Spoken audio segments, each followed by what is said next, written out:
Hey there, Dana here with Drummer's Evolution. I still don't have a lapel mic, so that's why I'm leaning into my snare mic because it's super cool and all the cool kids are doing it.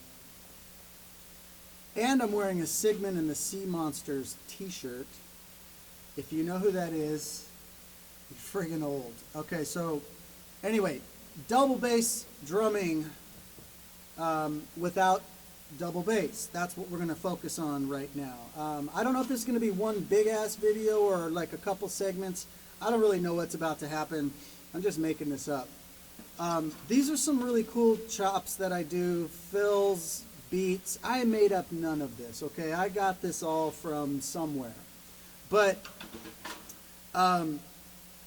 during the big hair metal years in high school, I really tried so hard to love double bass. I liked listening to it, but I tried so hard to get into it. And drummers like John Bonham, Buddy Rich,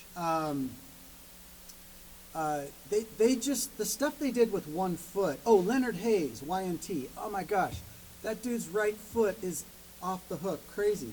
Anyway, Jonathan Moffett, another guy, Michael Jackson, everybody. He's been with every R&B artist in the world. And I never exaggerate. Anyway, Sugarfoot, that's his nickname for a reason.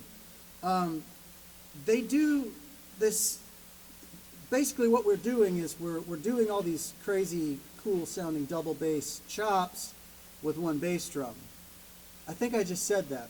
Anyway, so drummers, like in the metal world, double bass is so prominent and it's kind of the driving force, and that's fine and everything, but it's just, a lot of times it just ends up being, you know, with your feet while you're going nuts with your hands. And that's cool. It's all fine and dandy. But like I said, I really tried to love it, and I couldn't do it. I just couldn't get into it, probably because I sucked at it. But what I was doing is basically, I moved my ride cymbal so you can see what I'm doing here. This floor tom is my left foot, so to speak. So a lot of the stuff I'm going to do is going to go between the floor and the kick. And I know this doesn't sound like a bass drum, but when you hear it in context, it's pretty cool. Now, I'm not knocking double bass drummers. You know, drummers like Neil Peart from Rush, because I needed to say from Rush because you didn't know otherwise who Neil Peart was, or Peart, as some of you people say. You shouldn't say that because it sounds really weird. Calhoun from Living Colour, Carter from Dave Matthews Band. They use double bass or double pedals in a very tasteful way, and that I can get into. I can be cool with that. Anyway, so some of the chops I want to show you right now are basically going to be using the tom-toms and the bass drum. So this is one, this is an idea my cousin taught me a long time ago, and I took the basic idea, which was just this. They're 16th triplets. Yes, drummers, there are such things as notes. We don't just bang on stuff. So 16th triplets, so I saw my cousin Randy doing this a long time ago on one of my in one of my studios way back when, and I was like, "What is that? That's like Dave Weckl crazy stuff that I don't know how to do." And he looked at me like I was an idiot because I was, but he just basically showed me. Now we're only using one kick in here, but it still has a very powerful, deep double bass kind of sound to it. So slow motion. And you gotta lean into the snare. Watch. Just because it looks cool. Anyway, so there's that idea. And then I just kind of took the idea and went to different patterns. So you want to get a double on the kick.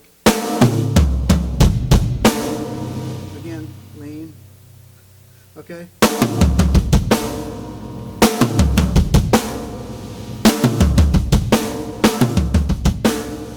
So in context, shoot, I don't have my ride cymbal. Let's see.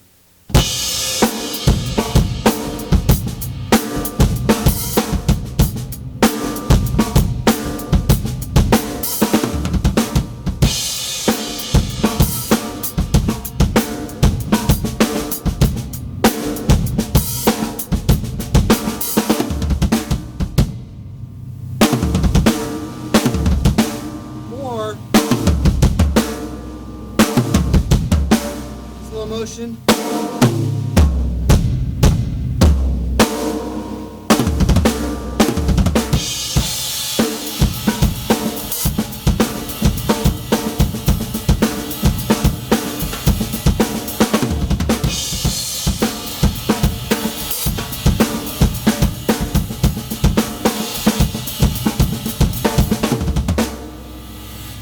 So that's just one idea, one example of it. Now, another one is where you can do, it's the whole double idea.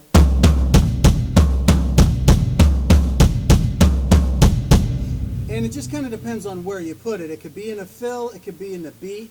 If you do it in a beat form, it's kind of cool like this.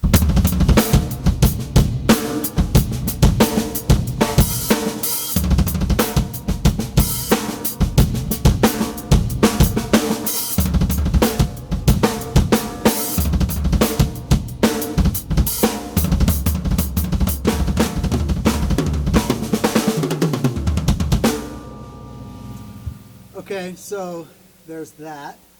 I guess this is all going to be one big ass video. I thought I was going to do a couple segments. Now, okay, this is something, again, I didn't make up any of this stuff. I just, you know, if you claim that you made this up and you're the one who did it, good luck with that. Okay, I was going to make fun of somebody who did that, but I'm not going to. All right, anyway.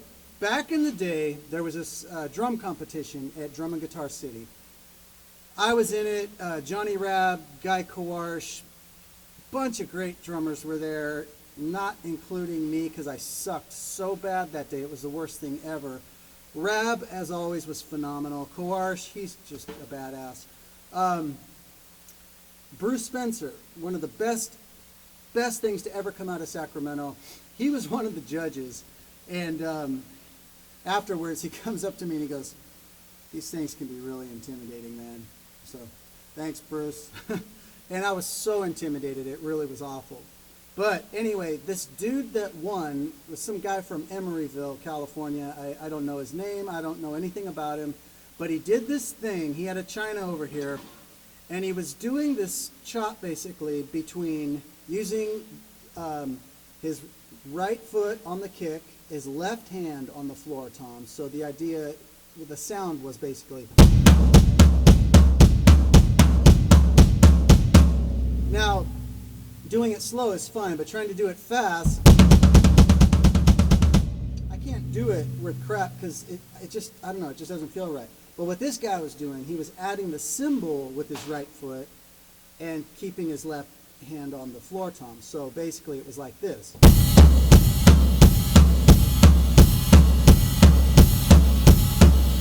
So a practice exercise for that basically is and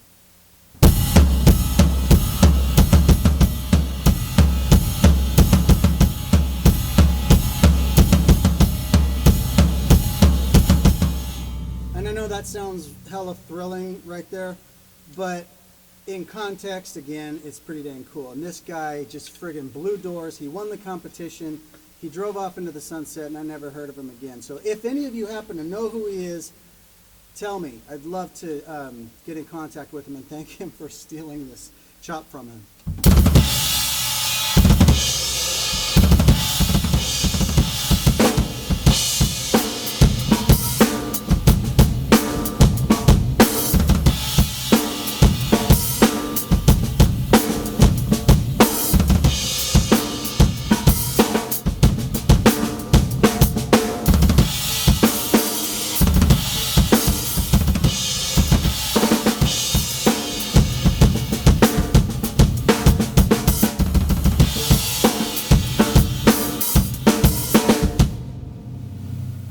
is super crappy, but the idea is there. So I love putting together videos of stuff that I can't actually do and telling you to go home and practice it.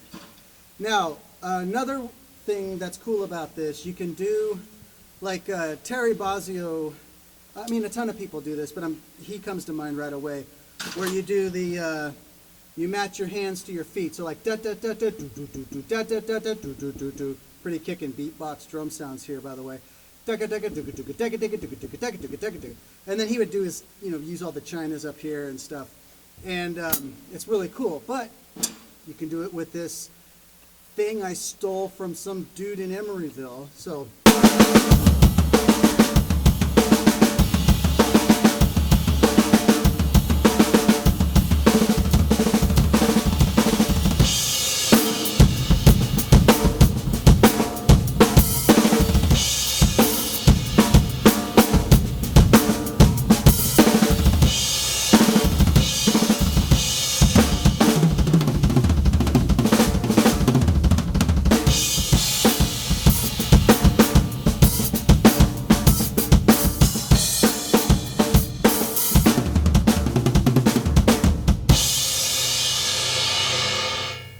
So, I apologize, this was like very not educational, but those are just some of the ideas. And, you might be saying, well, why not just play double bass? Why not get a double kick or an actual second bass drum? I am so out of breath right now. Okay, note to self, do something differently with your life. Anyway, the reason is, and it's fine if you want to do that. That's great. It's you. It's your world. It's how you feel and what you want to do on the kit.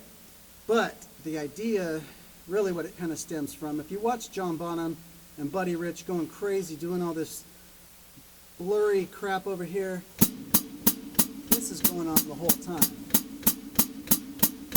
And a lot of times, the double bass world, the hi-hat kind of gets left out, or it's like locked shut. But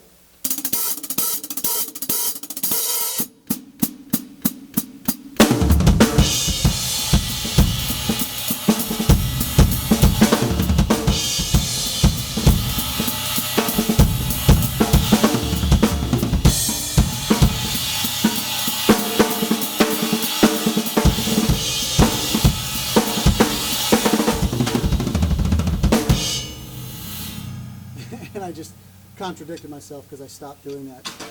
Probably because I can't do that all at the same time. Anyway, that's the idea. Go home, practice it, and I'm going to go get on a treadmill or something. All right, peace.